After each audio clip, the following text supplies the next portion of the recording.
Mbanje kubasuhuza mu izina ry'umwami wacu Yesu Kristo, dushimira Imana yuko iduhaye ibihe byiza. Ndaha rero kugira ngo mbatangarize inkuru nziza yuko uyu munsi dukinguye ku mugaragaro televiziyo nshyashya, televiziyo nyarwanda yivuga butumwa yitwa Rwanda Gospel TV.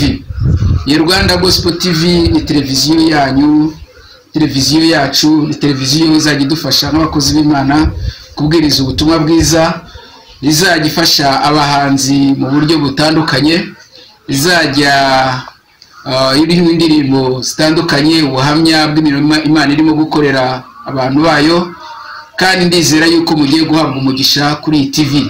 Rero abari mu Rwanda, abari mu mahanga, Amerika, Uburayi, mwese muhawe ikaze kuri iyi TV. Imana ibahe umugisha mukurikirana iyi TV.